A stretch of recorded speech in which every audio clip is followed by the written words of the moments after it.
here in Middletown, just 3 miles north of where Sheridan's Army camped at Cedar Creek. I was about 10 then. My father's name was Abe Spencer. He was born free, and so was the rest of us. Some 50 years before the war, my grandpa Jesse was set free by a man named Robert Carter, but that story is for another time. Besides father and mother, there were 6 children at home. Our house was a log cabin on the back street just across from Mr. Wright's. What some call Yankee Scouts would come round here. I remember one of them by the name of Crispy. He would come round this back street and he'd wave his hand as he went by.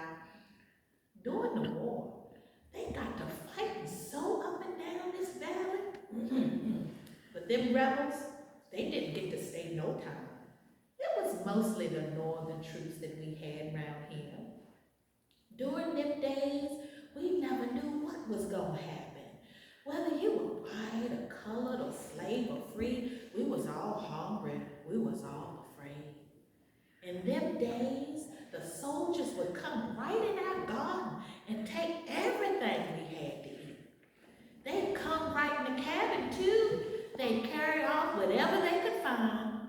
Mother and the old heads always kept a watchful eye. One night, 2 soldiers stopped right in front of our cabin. They sat on their horses and kept a-hollering, "Hello, come out." They just wanted to make mischief with us. My sister's husband, Jacob, was with us that night. Jacob got up and he was going to fight him. But my sister said, "Jacob, don't go out there, you'll get shot." But Jacob went out and he stood on the steps. He said, "If you're knocking this door, you're never knocking another one."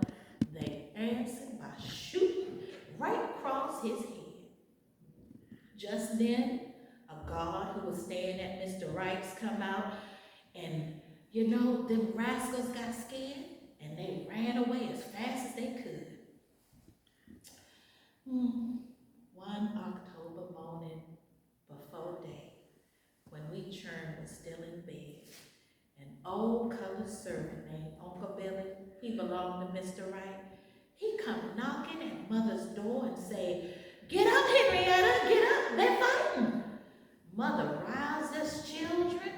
We could hear the guns at Bell Grove go pop, pop, pop.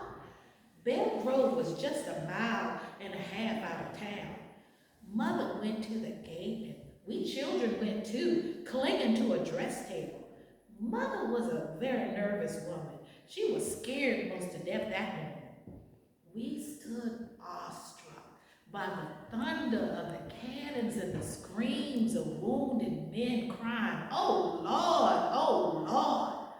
The commotion caused everybody in town to get up and light their lights. Father got up too. He went out on the pike to see what was going on. He was a big man that weighed nearly 300 pounds, but he toddled around lively for a little while that morning. After he saw the commotion, he came in the house and he shut the door behind him. Oh, I tell you, there was a great commotion going on that day. The Yankees come rushing through here with the rebels right after them, knocking them in the head. They were shooting all along this pipe. Lots of bullets went through the upper part of our cabin. To tell you the truth, I enjoyed every bit of the excitement. It makes me to laugh to think what a goose I was. I was small and I didn't understand the danger. While everybody in the house was laying down flat on the floor by the chimney, I'd run across the way to Mr. Wright's. I'd run back and forth between our houses without a care in the world. My folks could hardly keep me indoors. Oh, I was a busy bee. The bombshells was flying over our heads. One bombshell landed right in our garden. I wasn't afraid though. I thought it was all so great. We kind of had like a loft up on our cabin, and during the fighting, I went upstairs and stuck my head through the window where a pane of glass was broken out just to see the fighting. A Yankee soldier hid himself by the Episcopal church which was just beyond our cabin, the Yankee was taking aim at a rebel on the corner. But the rebel went around to the next street out of sight. The Yankee looked up and saw me watching him. Then he pointed his gun at me and said, "Take your head in or I'll shoot." Let me tell you, I was scared that time. I went to jerk my head back and nearly drew in the sash. Don't shoot, I begged. "Little girl," the Yankee said, "I'm only funning with you." And he laid back and laughed at me. Well, if that wasn't enough, while the rebels was fighting their way through Yankee strongholds, I ran down the main street to see what I could see. Oh, I sure was a curious little thing. I seen a Yankee while on his horse get shot, and he reeled first this way and then that way, and it fell off.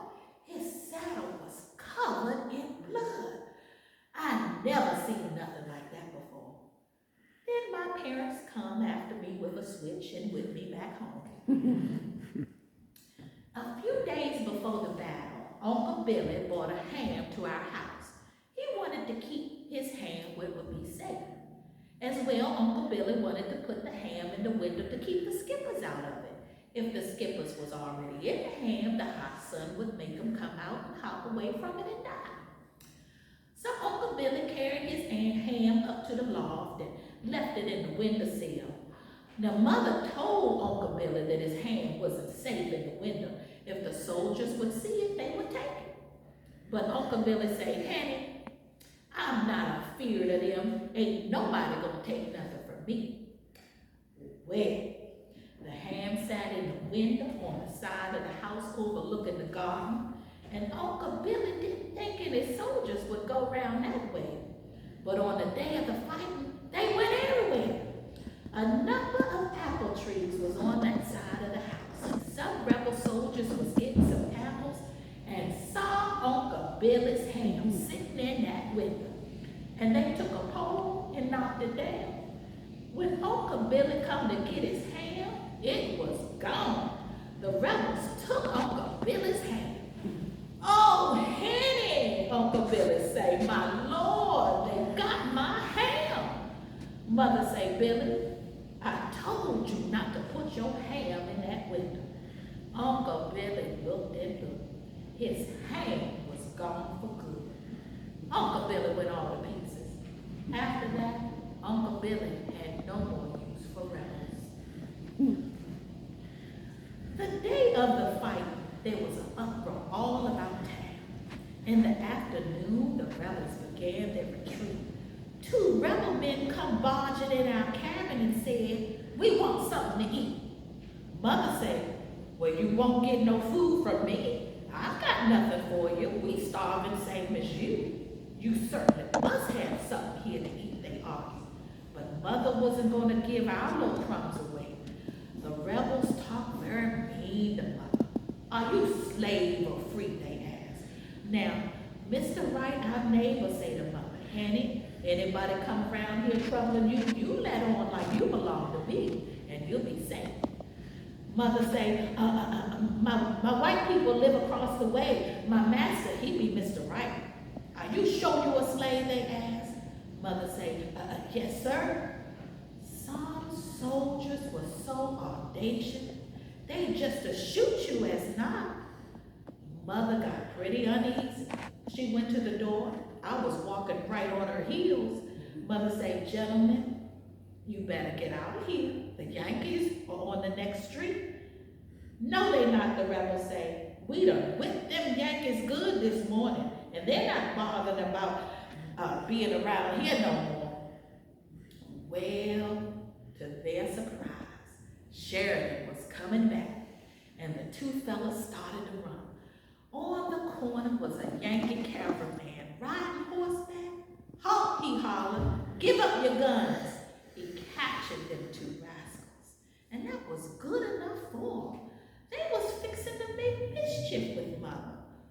Oh, some of them soldiers on both sides was pretty rough in them days. The rebels had artillery in the orchard behind the Episcopal church. The Yankees' return was so sudden that when the rebel artillerymen tried to hitch their horses to the cannons to drag them away, the horses got all tangled up and the rebels couldn't get the gun started.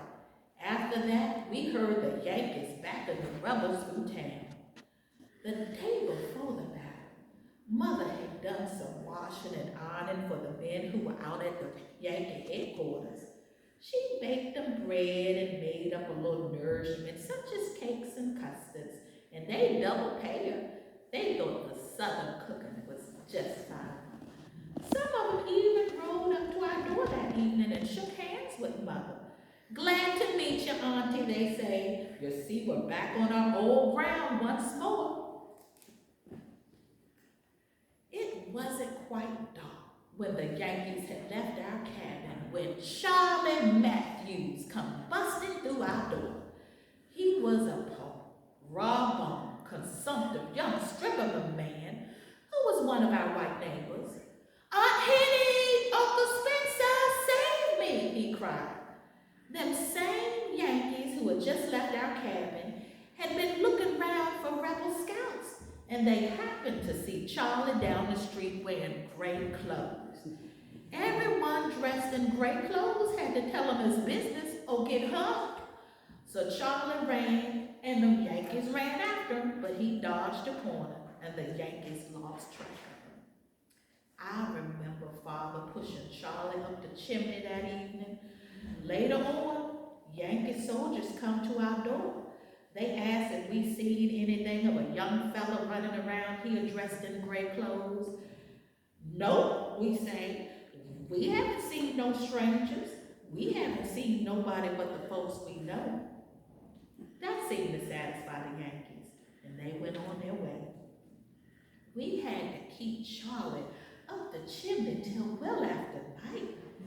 It was a job to get him down. Father had to take hold of his legs and pull him down. His coat was all slid up round his shoulders. Some places on his face was clear. Other places was as black as tar.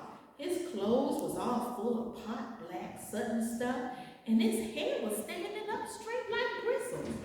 If the Yankees would have seen him, they would have killed him. The Yankees caught a rebel woman dressed like a man scouting around. They hung her in some woods out on the edge of town. She wore men's clothes over her dress, and they pulled them off of her. Those clothes laid on the ground in the woods till they rotted. I saw them. In the evenings, I always went with my aunt to go get Mr. Rice. On the night of the battle, my aunt and I were on the way to the barn when I heard something scrambling around near the woodpile under a bed of leaves. Aunt heard it too, and she said, "Go see what that is." Then she went along the mill. I pushed the leaves away and found a little fellow with yellow stripes on his pants. He was a rebel and belonged to the artillery. I ran to get Dr. Guy. The doctor come back with me, and we picked the little fella up and carried him to a cabin in the doctor's yard. The leaves was sticking all over him. He was so bloody. A bullet had gone right through his head. I didn't recognize anything he tried to say. He managed to say one word. It sounded like mother. He said that twice.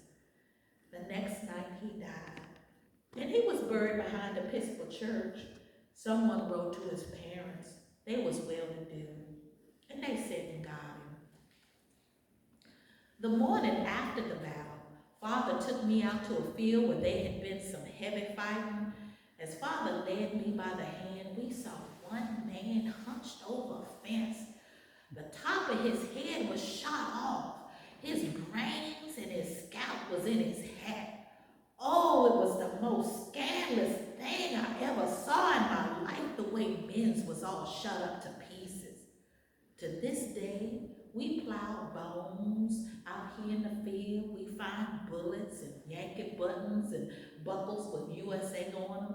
Until lately, we found canteens, but those old canteens are about rusted up now. About a couple days after the battle, we had a roast of beef in the oven. It had been sent over from Yankee headquarters. It was a great large roast, and we were had parted it for roasting it. Whenever the soldiers camped in the area, we kept our door fastened shut. However, this particular day, a Yankee soldier come right through our back door and say, "Got anything to eat?" He was a cavalryman, and another young fellow was out at the gate with their horses. Mother said no. Meat was meat then, we didn't often have any, and we was nearly starving for a taste of it. The fellow pushed right past Mother and went to the stove. He opened the stove door and was looking in when Mother whacked him across the back with a broomstick and whipped him out the kitchen. That made him mad, and he turned on Mother and said, "I'll shoot you." But just then he heard my sister, who had gone over to Mr. Wright's. Oh, you should have seen them fellas get on their horses when they heard Mr. Wright and the guard coming. Oh, they got up the street with all their might. A few weeks or so after the battle, Mother sent me to the mill to get a dab of flour. I wasn't able to get much because I couldn't carry much, and besides, we didn't have money to pay for much. The mill was 1.5 miles out on the pike. It had been a few weeks after the fight, and things had settled down a little bit, so we thought. So I started on my journey to the mill with a labor lady. We got out here on the pike a short distance from town when we met 3 young fellows with commissary wagons. They stopped and asked, "Where y'all going?" "We going to the mill," we say. "Don't go no further," the tallest one said. He grabbed the woman that was with me, but she pulled away and fell back. Now, I used to fight like a Turk when I was small. Anyone that knows me will tell you. I said to the neighbor lady, "Aunt Fanny, let's just whip them and go on about our business." But when I looked around, my help was gone.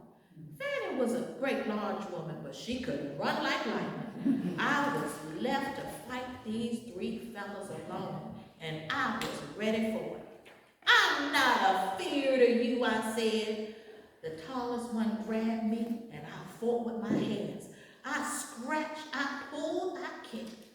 I gave that taller fella all that was coming to him. Every time he got near enough, I scratched him good. I had him in my claws. Then it knocked me to the ground, so I used my feet as well as my hands. "Hold her feet," the tall one said. So one of the fellows caught hold of my feet, but he couldn't keep his grip very well because I was in my bare feet. I drew back and I kicked that fella head over heels. He was the smallest one. He kind of stayed back after that kick to the head. With one hand, I grabbed the middle-sized fella by the hair. With the other hand, I got a hold of his vest and I was just a wriggling. Then he tried to smother me by putting his hand over my mouth. So I thought it was time that I used my teeth. I took to his hand just like a crocodile. I bet he's still carrying my marks to this day. As he wrestled with me, I bit him coming and going, and I'd holler, "Let go of me!" The fella swore at me and said, "I'll shoot you." He choked me, but I never let go of my hold, and he would have killed me if there hadn't been somebody nearby. Mr. John Miller had a big farm right on the pike, and he was coming out of his gate riding his horse when he saw that someone was having trouble with the soldiers. Mr. Miller galloped full speed. He knew me well, and my parents. Mr. Miller hollered, "Let go of that child! Let go of that child!" Thank the Lord. Mr. Miller took them 3 rascals right up to headquarters, and they was punished. I heard that their heads was shaved, that they were tied up by their thumbs, and that they got a good whipping, and that was good enough for them. After the scuffle, I went along to the mill. I was afraid not to accomplish the errand my mother had sent me on. I've got a many a whipping for not doing as my parents told me. They was very strict with the children. We had to obey them or have a very logical excuse why not. So I got the flower, and when I reached home, I was looking pretty raggedy, but I wasn't hurt. Thank the Lord. I tell you, it was a time through here when the north and the